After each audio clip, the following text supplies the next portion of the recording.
प्रभु यीशु मसीह के पवित्र और मीठे नाम में सभी पवित्र भाई बहनों को शालोम और नया साल मुबारक हो। आशा करता हूँ कि बहुत अच्छी तरीके से आप लोगों का समय व्यतीत हुआ होगा। विशेष करके प्रभु की स्तुति में, प्रभु के वचन पर ध्यान और मनन करने में, धन्यवाद की सभाओं को करने में सो परमेश्वर की बड़ाई हो। इस सुंदर अवसर के लिए जो हम लोगों को मिला कि हम एक नए वर्ष में बड़े आराम से प्रवेश कर गए हैं, उसके हमद और सना करते हुए, उसके नाम को लेते हुए, ये बहुत बड़ी दया प्रभु की हुई है। और मैं विश्वास करता हूँ कि जिस तरीके से पिछले वर्ष उसने अपने बच्चों की रखवाली की, देखभाल की, हर एक दुख तकलीफ संकट से निकाला, मुसीबतें तो आई लेकिन प्रभु सहायक रहा। बहुतों के जीवन में धन्यवाद की बातें रही होंगी। बहुत से लोगों ने आनंद के गीत गाए होंगे प्रभु के महान कामों के लिए। सो प्रभु की बड़ाई हो कि एक बार फिर से हम लोगों को अवसर मिला है कि प्रभु की स्तुति और बड़ाई करें और उसके पवित्र वचन पर ध्यान और मनन करें। सो प्यारे भाई और बहनों, प्रभु आप लोगों को आशीष दे। हम थोड़ा पवित्र वचन के ऊपर में ध्यान करेंगे और ये कोई नई बात मैंने आपसे बताने जा रहा हूँ। इन बातों को आप लोग बहुत अच्छी तरीके से जानते हैं, बस हमारे लिए थोड़ा सा रिपीटेशन हो जाता है कि हम प्रभु के वचन में और थोड़ी ताजगी को हासिल कर लें। सो उसके नाम की महिमा हो, उसी की स्तुति निरंतर होती रहे। मैं आपके सामने में पढ़ना चाहूँगा 2 कुरिन्थियों 5 अध्याय का 17 पद। 2 कुरिन्थियों 5 अध्याय का 17 पद इस तरीके से लिखा हुआ है, सो यदि कोई मसीह में है तो वो नई सृष्टि है, पुरानी बातें बीत गई है, देखो वे सब नई हो गई। परमेश्वर की आशीष उसके पवित्र वचन के पढ़े और सुने जाने पर हो। इस पद को प्राय सभी लोग जानते हैं और हमेशा इस पद को दोहराया जाता है क्योंकि ये बहुत ही आशादायक शब्द है। बहुत हमारे उम्मीद को, विश्वास को दृढ़ करता है कि सो अब कोई मसीह में है तो वो नई सृष्टि है। 2 प्रकार की सृष्टि का वर्णन हम देखते हैं बाइबल में। एक तो है ये नई सृष्टि और एक तो थी पहली सृष्टि या पुरानी सृष्टि, जो भी कुछ हम कहें। इस नई सृष्टि का आरंभ के विषय में देखें, ये नई सृष्टि किस तरीके से हुआ और होता है यहाँ पर साफ लिखा हुआ है। लेकिन सृष्टि का मूल जो स्रोत है उसके ऊपर में हम देखेंगे, जो प्रकाशित वाक्य 3 अध्याय का 14 पद में लिखा हुआ है, जो आमीन और विश्वास योग्य और सच्चा गवाह है और परमेश्वर की सृष्टि का मूल कारण है। ये प्रभु यीशु मसीह के लिए कहा गया है कि मैंने ऊपर और नीचे के भाग नहीं पढ़ा जानबूझकर। हमें केवल ये देखना है कि सृष्टि का मूल कौन है, किसके जरिए से नई सृष्टि का आरंभ होता है। आरंभ की भी सृष्टि इसी मूल से हुई, परमेश्वर का वचन है, और दूसरी भी सृष्टि का आरंभ परमेश्वर का वचन है। पहली सृष्टि जो की गई, आप लोग सब जानते हैं कि किस तरीके से शैतान ने गुमराह किया मनुष्य को और उसके बहकावे में आने के सबब से मनुष्य जाति पाप के अधीन हो गई और पाप के कारण मृत्यु आ गई और सब के ऊपर में मृत्यु ने राज किया उस एक मनुष्य के पाप करने के कारण से। लेकिन परमेश्वर का धन्यवाद हो कि अब जो है यहाँ पर लिखा हुआ है कि जो मसीह में है वो एक नई सृष्टि है। ये अपने आप में एक गंभीर विषय है। पुरानी बातें बीत गई हैं, देखो वे सब नई हो गई। जिस तरीके से 2021 हमारे सामने से बीत गया, बहुत कुछ सुनने को देखने को मिला, और अब इस नए वर्ष का तीसरा दिन है। ये दिन तो यूं ही आते रहेंगे और जाते रहेंगे, लेकिन सबसे बड़ी बात यह है, नई सृष्टि। आखिर मसीह में नई सृष्टि की आवश्यकता क्यों पड़ी? हम लोगों ने देखा, आज्ञा उल्लंघन करने के कारण पाप आया, और पाप के कारण मृत्यु। जैसा परमेश्वर ने कहा था उत्पत्ति 2:17 में कि तू इस वृक्ष के फल को मत खाना, जिस दिन खाएगा उस दिन मर जाएगा। और इसका नतीजा ये हुआ कि आदम हवा, जो परमेश्वर की पहली सृष्टि थी, इस आज्ञा उल्लंघन के कारण से परमेश्वर की दृष्टि में उन लोगों ने एक दिन को भी पूरा नहीं किया और उनका अंत हो गया। यानी कि वे शारीरिक रीति से मर गए। प्रिय भाई और बहनों, परमेश्वर अनुग्रहकारी है, उसको अपनी सृष्टि से बहुत प्रेम है और लगाव है, और वो नहीं चाहता कि उसकी सृष्टि इस तरीके से बर्बाद हो जाए, पाप और मृत्यु के अधीन हो जाए। परमेश्वर ने मनुष्य की सृष्टि मरने के लिए नहीं की, वरन हमेशा तक जीवित रहने के लिए की। जैसे कि उत्पत्ति 1:26 में अगर आप पढ़िएगा तो क्या लिखा हुआ है? परमेश्वर कहता है, आओ हम मनुष्य को अपने स्वरूप और समानता में बनाएं। बहुत से लोग इस बात को मिसअंडरस्टैंड कर जाते हैं कि परमेश्वर ने मनुष्य को अपने स्वरूप और समानता में बनाया, पर ऐसा नहीं है। उत्पत्ति 1 अध्याय का 26 पद और 27 पद में बहुत बड़ा अंतर है। जैसे उत्पत्ति के पहले अध्याय के पहले पद में और दूसरे पद में बहुत बड़ा अंतर है, हजारों साल का अंतर है। अब लोग ना माने तो ये बात एक अलग है। जैसे लिखा हुआ है, आदि में परमेश्वर ने आकाश और पृथ्वी की सृष्टि की, और पृथ्वी बेडौल और सुनसान पड़ी थी। सबसे बड़ी बात यह है, इस बात को ध्यान में देखना है कि परमेश्वर की सृष्टि जो है हमेशा पूर्ण होती है। परमेश्वर किसी भी काम को अधूरा नहीं करता है। वो कारीगर नहीं है जिसे कि हम लोग जैसे मजदूरी पर लगाए कि अगर चरपाई का एक पाया रह गया बनाने को और टाइम हो गया तो राजमिस्त्री अपना सर्व सामान बांधेगा और चल देगा। क्यों? कि उसका टाइम पूरा हो गया, वो आकर के फिर करेगा और फिर उसकी मजदूरी लेगी। लेकिन परमेश्वर वो नहीं है। लिखा है कि उसने सारी चीज़ों को अपनी इच्छा के अनुसार स्वरूप दिया और सृष्टि की और अच्छा कहा। तो जब उसने पृथ्वी की सृष्टि की आदि में, हमारा विषय आदि में के चर्चा करना नहीं है, हमारा विषय केवल सृष्टि की बात है कि परमेश्वर ने आदि में आकाश और पृथ्वी की सृष्टि की, फुल स्टॉप, और पृथ्वी बेडौल और सुनसान पड़ी थी। इस दो सेंटेंस के बीच में हजारों हजार साल का अंतर है।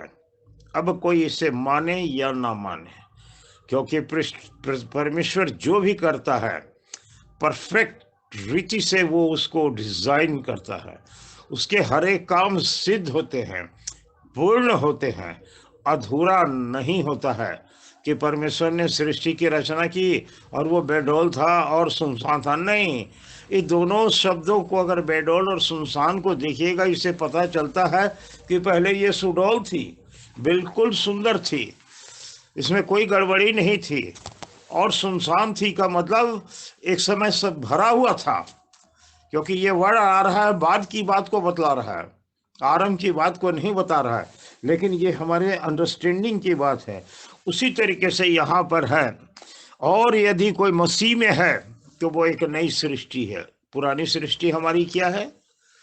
मौत के अधीन, पाप के कारण मृत्यु के अधीन, जिसका कि कोई उपाय नहीं, ना तो पृथ्वी पर, ना तो स्वर्ग में, कहीं भी पूरे यूनिवर्स में कोई ऐसी ताकत नहीं थी जो मनुष्य को रिडीम कर सके या रिडेम्पशन के काम को पूरा कर सके।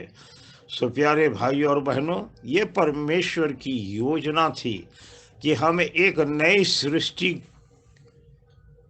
में पाए जाएं, और इस नई सृष्टि में हम कैसे शामिल होते हैं? जब हम उसकी आज्ञाओं का पालन करते हैं, जब हम परमेश्वर की योजना को अपने जीवन में स्वीकार करते हैं, तो एक नई सृष्टि का आरंभ हमारे जीवन में मसीह यीशु के द्वारा शुरू होता है। जिस तरीके से माँ के गर्भ में एक बच्चे का विकास होता है, उसी तरीके से परमेश्वर के दृष्टिकोण में परमेश्वर के वचन को ग्रहण करने के द्वारा, उस विश्वास के कारण, जैसा कि हम लोग जानते हैं, हम लोगों ने शायद पिछले दिनों में थोड़ा सीखा था, उस विश्वास के लिए संघर्ष करो। शैतान जिस तरीके से आरंभ की सृष्टि को बर्बाद किया, उसी तरीके से अब इस नई सृष्टि को भी बर्बाद करने का पूरा प्रयास करता चला आ रहा है। और इसका रिजल्ट ये निकला, परमेश्वर के वचन को ना मानने का कारण या परमेश्वर की इच्छा के विरुद्ध काम करने के कारण आज पृथ्वी पर हजारों हजार कल्ट है। सभी कोई दावा करते हैं कि हम विश्वासी हैं, सभी को ये दावा करते हैं कि हम रैप्चर के कैंडिडेट हैं, सभी ये विश्वास करते हैं कि हमारी डॉक्ट्रिन सही है। प्यारे भाइयों और बहनों, धोखा में ना रहें। मैं केवल एक बात आरंभ से ही, जब से शुरू किया हूँ यह संदेश आप लोगों के बीच में देना, हमेशा मैंने यही कहा कि परमेश्वर का वचन ही दी एब्सोल्यूट है, पूर्ण है, अविभाज्य है, हमेशा तक कायम रहने वाला वचन है। किसी भी कीमत पर इसमें कोई भी परिवर्तन नहीं हो सकता है। मनुष्यों के जीवन में परिवर्तन हो सकता है, दिन बदल सकते हैं, जैसे कि 2021 गया, 2022 भी चला जाएगा। जिसको जितना दिन रहना है इस पृथ्वी के ऊपर में रहेगा, लेकिन परमेश्वर का वचन हमेशा तक कायम रहने वाला है। और जब इस वचन से आदमी भटकता है, जब अपनी बुद्धि, अपनी धार्मिकता, अपनी शक्ति का प्रयोग करता है, तब मृत्यु उसके गले का फांस बन जाती है और उसके लिए फिर कोई आशा नहीं रहता है। लेकिन क्या ही सुहानी बात है कि अब जो मसीह में है, मसीह में होना। बहुत से लोग कहते हैं, भाई आप कहाँ पर हैं आजकल? भाई आजकल हम मेथोडिस्ट में हैं। भाई आप कहाँ हैं? मैं तो पेंटिकोस्टल में हूँ। भाई आप कहाँ हैं? अरे मैं तो एंड टाइम में हूँ, मैसेज में हूँ। भाई आप कहाँ हैं? वगैरह वगैरह वगैरह। लेकिन सबसे सीधी बात यह है कि भाई आप कहाँ हैं? भाई परमेश्वर के अनुग्रह से हम मसीह यीशु में पाए जाते हैं, क्योंकि लिखा है जो मसीह में है। हमें परमेश्वर के वचन में अपना स्थान ढूंढना है, हमें इस पवित्र बाइबल में अपना स्थान ढूंढना है कि इस बाइबल में हमारा स्थान कहाँ पर है। आपको मालूम होना चाहिए, ये जीवन की पुस्तक है, ये मेमने की जीवन की पुस्तक है। बेशक हमारा नाम कुछ भी हो सकता है इस पृथ्वी पर, लेकिन परमेश्वर की दृष्टि में हमारा नाम इस बाइबल में लिखा हुआ है, क्योंकि बाइबल में साफ लिखा है कि जिनके नाम मेमने की जीवन की पुस्तक में लिखे हुए हैं, ये कोई किस्सा और कहानी नहीं है, कोई एक शब्द मात्र नहीं है। प्रकाशित वाक्य 13:8 में क्या लिखा हुआ है? जिनके नाम मेमने की जीवन की पुस्तक में लिखे हुए नहीं है, वे ही उस पशु की पूजा करेंगे, जिस पशु का निर्माण अब होने जा रहा है। बुनियाद तो बहुत साल पहले पड़ चुकी थी। अब वो पावर, पशु का क्या मतलब होता है? पावर। और वो पावर एकदम अपने अस्तित्व में आने वाला है, उसकी शुरुआत हो चुकी है, क्योंकि पृथ्वी की दशा बहुत दयनीय है। प्रकाशित वाक्य में 4 विंड्स के विषय में लिखा है, 4 हवा के विषय में लिखा हुआ है, और लिखा का चारों कोने पर चारों स्वर्गदूत उन हवाओं को थामे हुए हैं। हवा का क्या मतलब होता है? ये जो पंखे का हवा? नहीं नहीं नहीं नहीं, ये हवा का मतलब होता है पावर।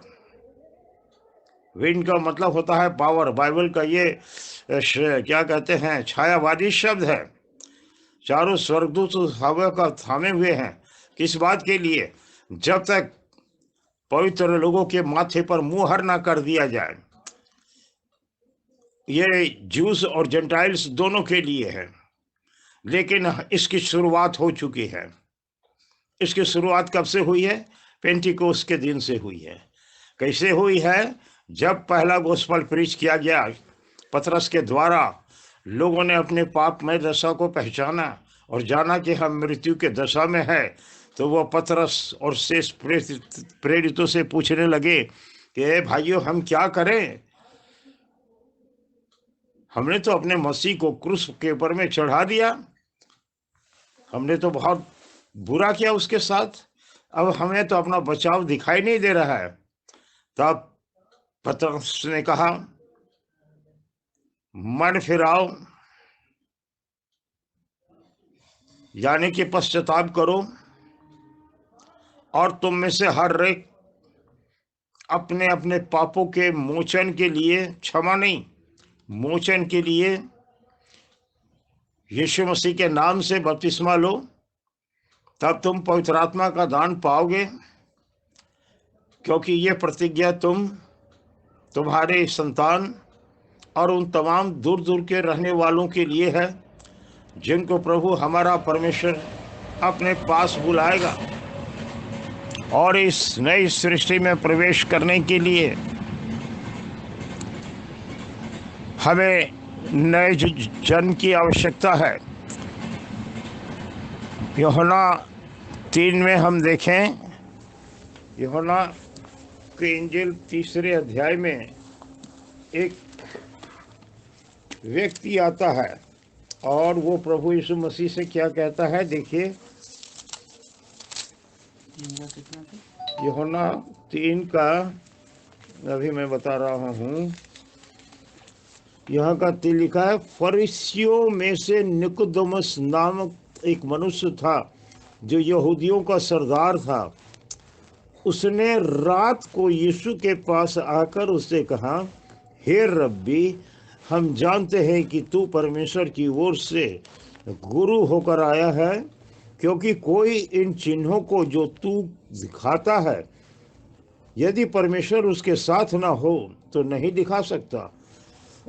यीशु ने उसको उत्तर दिया कि तू मुझसे, कि मैं तुझसे सच सच कहता हूँ कि यदि कोई नए सिरे से न जन्मे तो परमेश्वर का राज देख नहीं सकता। निकोदेमुस ने उससे कहा, मनुष्य जब बूढ़ा हो गया तो क्यों कर जन्म ले सकता है? क्या वो अपनी माता के गर्भ में दूसरी बार प्रवेश करके जन्म ले सकता है? यीशु ने उत्तर दिया कि मैं तुझसे सच सच कहता हूँ, जब तक कोई मनुष्य जल और आत्मा से ना जन्मे, वो परमेश्वर के राज में प्रवेश नहीं कर सकता। क्योंकि जो शरीर से जन्मा है वो शरीर है, और जो आत्मा से जन्मा है वो आत्मा है। जो शरीर से जन्मा है वो शरीर है, जो आत्मा से जन्मा है वो आत्मा है। जब तक कोई नए सिरे से ना जन्मे, परमेश्वर के राज में प्रवेश करने के लिए परमेश्वर के परिवार में जन्म लेने की आवश्यकता है। और वो जन्म परमेश्वर के वचन रूपी बीज से होता है। पहला पत्रस 1 अध्याय का 23 पद में अगर हम देखें तो साफ शब्दों में लिखा हुआ है, पहला पत्रस 1 अध्याय का 20 पद, ध्यान से सुनिए। उसका ज्ञान तो जगत की, पहला पत्रस पहला पत्रस 1 की 20 23। 23, क्योंकि तुमने नाशवान नहीं पर अविनाशी बीज से परमेश्वर के जीवते और सदा ठहरने वाले वचन के द्वारा नया जन्म पाया है। हाँ, परमेश्वर का वचन अविनाशी बीज है। परमेश्वर अविनाशी है। परमेश्वर के दिनों का न तो आदि है न दिनों का अंत है। परमेश्वर अनादि अनंत में विराजमान रहने वाला है, और उसके वचन के द्वारा जब हम नया जन्म प्राप्त करते हैं तो हम परमेश्वर के खानदान में पैदा होते हैं, परमेश्वर के परिवार में पैदा होते हैं। एक परिवार का सदस्य कहलाने के लिए कोई बाहर से आकर ज्वाइन नहीं करता है, और उस परिवार के माता पिता को कोई अपना माता पिता नहीं कहता है। अगर कहे भी इज्जत करने के लिए या आदर से कहे भी, तो उसका ब्लड और उसका डीएनए में मेल नहीं खाएगा। लेकिन परमेश्वर के वचन के द्वारा नया जन्म प्राप्त करने के कारण से डेफिनेटली, ये बाइबल कहती है, मैं नहीं कहता हूँ, अगर परमेश्वर के वचन रूपी बीज से हम पैदा है तो परमेश्वर का डीएनए हमारे डीएनए के साथ मेल करना चाहिए। शायद बहुत से लोगों को ये बात अच्छी ना लगे, लेकिन कोई प्रॉब्लम नहीं। आदि में वचन था, वचन परमेश्वर में था, वचन परमेश्वर था, और वही वचन देहधारी होकर आया, जिसमें परमेश्वर अपने आप को मैनिफेस्ट किया। तो परमेश्वर का वचन अविनाशी वचन है, मरने वाला मिटने वाला वचन नहीं है, क्योंकि परमेश्वर अविनाशी है। और इसलिए पाप के कारण जो मौत आ चुकी थी, मनुष्य के लिए कोई आशा उम्मीद नहीं, केवल मृत्यु ही मृत्यु। जैसा कि आज इस पृथ्वी के ऊपर में मृत्यु का तांडव नाच हो रहा है। पिछले साल किसी क्या एक बहन प्रभु में सो गई थी, और उसके फ्यूनरल के लिए हम लोग गए तो देखा कि मुर्दों का लाइन लगा हुआ है, कारें खड़ी हुई है, वहाँ पर अन्य जातीय लोगों का भी कब्रिस्तान था, शमशान था, मोहम्मदन लोगों का भी था, और एक जगह लाइन ही लगा हुआ था मुर्दों का। एक भयानक दृश्य था। ये क्यों हुआ? केवल उस एक पाप के कारण। जिस दिन तो उस वृक्ष का फल खाएगा, उसी दिन से तरह तरह के वायरस, तरह तरह के जर्म्स, उटकटारे, जंगली विषैला चीज, ये सब अस्तित्व में आ गया। इससे पहले जो अदन था, इससे पहले जहां मनुष्य था, मनुष्य के लिए ये कोई चीज नहीं थी। सारी चीजें सुहावनी थी, चाहे वो सांप हो, बिच्छू हो, शेर हो। आदम हवा के लिए वो खिलौना थे, एक आनंद का कारण थे, क्योंकि प्रभु ने कहा इन सारी चीज़ों के ऊपर में अपना अधिकार रखो। लेकिन क्या हुआ? उस पाप के कारण से ये सारी चीज़ें आदम के हाथ से निकल गई, और आदम के ऊपर में मृत्यु हावी हो गई, मृत्यु का प्रभाव हो गया। क्योंकि पाप की मजदूरी तो मृत्यु है, परंतु परमेश्वर का वरदान हमारे प्रभु यीशु मसीह में अनंत जीवन है। इसलिए जो मसीह यीशु में है वो एक नई सृष्टि है। सो जो मसीह यीशु में होने का कारण यही है। और परमेश्वर जो दया का धनी है, वो ये चाहता है कि हम उसके वचन में पाए जाएं। इसलिए उसने अपना वचन दिया, प्रतिज्ञा किया हुआ वचन दिया। और ये कोई कठिन नहीं है, उसकी आज्ञा का पालन करना कठिन नहीं है। लेकिन शैतान, उस लूसीफर ने सारी चीज़ों को इतना कॉम्प्लिकेटेड बना दिया है कि आज बहुत से लोग उन बातों को ना जानते हैं, लेकिन उनको इतना भारी बना दिया कि ना खुद उठाते हैं ना उठा सकते हैं। परमेश्वर के सीधे सरल वचन, ताकि हमें उद्धार मिले, लोगों ने इसे बिगाड़ करके रख दिया। अब 2022 दुनियादारी कैलेंडर के हिसाब से ठीक है, एक नया वर्ष है। किसी ने मुझे लिखकर भेजा न्यू ईयर के टाइम में, मैं उसका सारांश बताता हूँ। हमारे पास 365 पेज की एक खाली पुस्तक है, यानी एक वर्ष है, 365 दिनों का।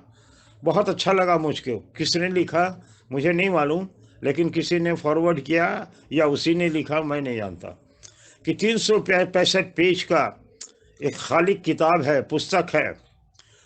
तो आइए हम भले कामों से, परमेश्वर की महिमा से इन पेजों को भरते जाएं, ताकि अंत में एक ऐसी पुस्तक हो जो परमेश्वर के ग्रहण करने लायक हो।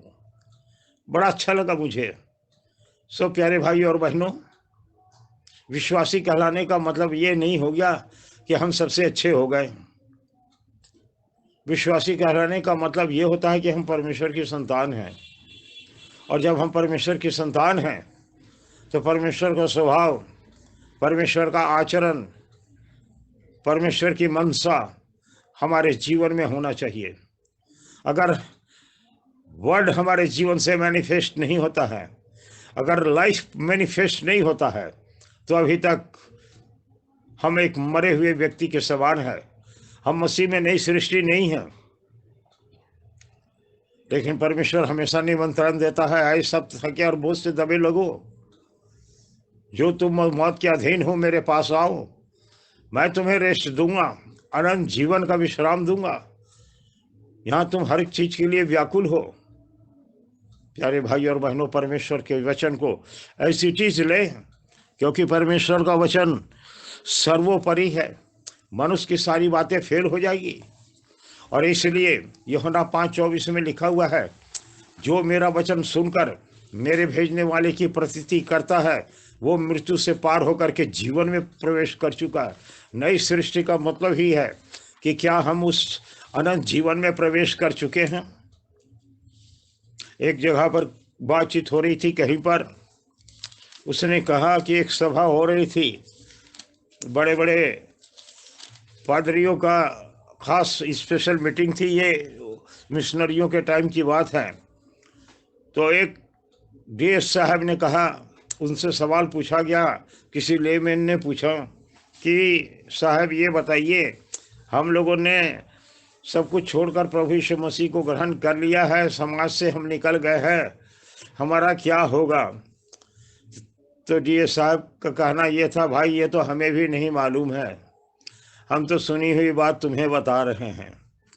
सो मेरे भाई और बहनों, ये खुलेआम परमेश्वर की निंदा और ठट्ठा है। हमें आज मालूम ना होना चाहिए, अगर हम भूखे हैं और हमें किसी ने रोटी खिला दिया, और कोई मुझसे पूछे क्या तुम खाना खाए हो, पेट भरा हुआ है, अगर हम कहें कि हमें मालूम नहीं, तो हम सबसे बड़े झूठे हैं। उसी तरीके से मसीही जीवन भी है। कोई अगर पूछे, एक आम बात चली हुई है कुछ मसीही ग्रुप में, brother are you saved, brother are you saved. अरे तुम कौन होते पूछने वाले कि तुम सेव्ड हो कि क्या हो? क्या तुम मुक्तिदाता हो, या अन्नदाता हो, या जन्मदाता हो? ये बकवास चीज है। ये पूछने का अधिकार किसी को नहीं है। ये मुझे अपने आप से पूछने का अधिकार है कि प्रताप सिंह, क्या तू वास्तव में उद्धार पाया है? अगर नहीं पाया है तो अभी भी मौका है, पश्चाताप कर। बजाय हम अपने पड़ोसी से कहें, किसी और से कहें, हमारा काम है केवल उनको सुसमाचार देना, और किसी से ये पूछना नहीं कि ब्रदर आर यू सेव्ड। बेचारा अगर सेव्ड भी होगा तो अचानक वो जवाब नहीं दे पाएगा, लड़खड़ा जाएगा। सो इन चीज़ों से भी सावधान रहें, अपने को एक्सपोज ना करें कि आप बचे हुए हैं। अगर आप बचे हुए हैं तो बचाइए दूसरे को। अगर हम मसीह में नई सृष्टि हैं तो हमारी जिंदगी यही नहीं है। परमेश्वर ने अपने अनुग्रह से हमें याजकों का समाज बनाया, परमेश्वर की पवित्र प्रजा बनाया ताकि हम अपने जीवन से मसीह यीशु को मैनिफेस्ट करने वाले हो सके। आज हमारे भारतवर्ष में हमारी संख्या देख लीजिए, 2% भी नहीं है। अगर खास प्रेरितों की शिक्षा पर विश्वास करने वालों की अगर गिनती ले तो मैं कहूँगा 0.005 भी होगा तो मुझे यकीन नहीं है, नहीं के बराबर है, क्योंकि गॉस्पेल प्रीच नहीं हुआ है। इन 2000 वर्षों में डिनोमिनेशन प्रीच हुआ है, प्रेरितिक शिक्षा का प्रचार नहीं हुआ है। मसीह में एक नई सृष्टि कैसे होगा लोगों को खुद नहीं मालूम है, एक रिलीजन को फॉलो कर रहे हैं। अब ये वक्त नहीं है, अब अनुग्रह का वक्त हमारे हाथ से निकलने वाला है। मूर्ख कुमारियों के समान हम तड़पते रह जाएंगे जब दरवाजा बंद हो जाएगा। पृथ्वी पर की घटनाएं इस बात को बतला रही है। रोमियों के पत्र में लिखा है, समय को पहचान कर नींद से जाग उठो। ये तुम्हारे लिए नींद से जाग उठने की घड़ी आ पहुंची है।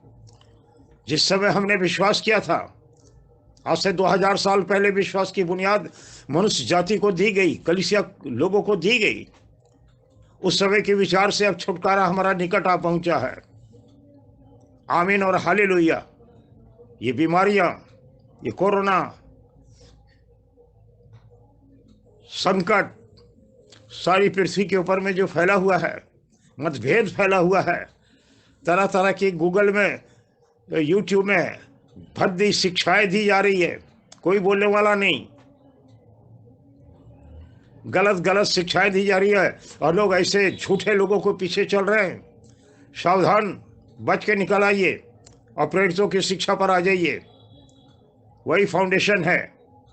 और तब अपने आप को हम परमेश्वर के वचन के रूपी आईने में देखें कि हम क्या तू बचा है या नहीं।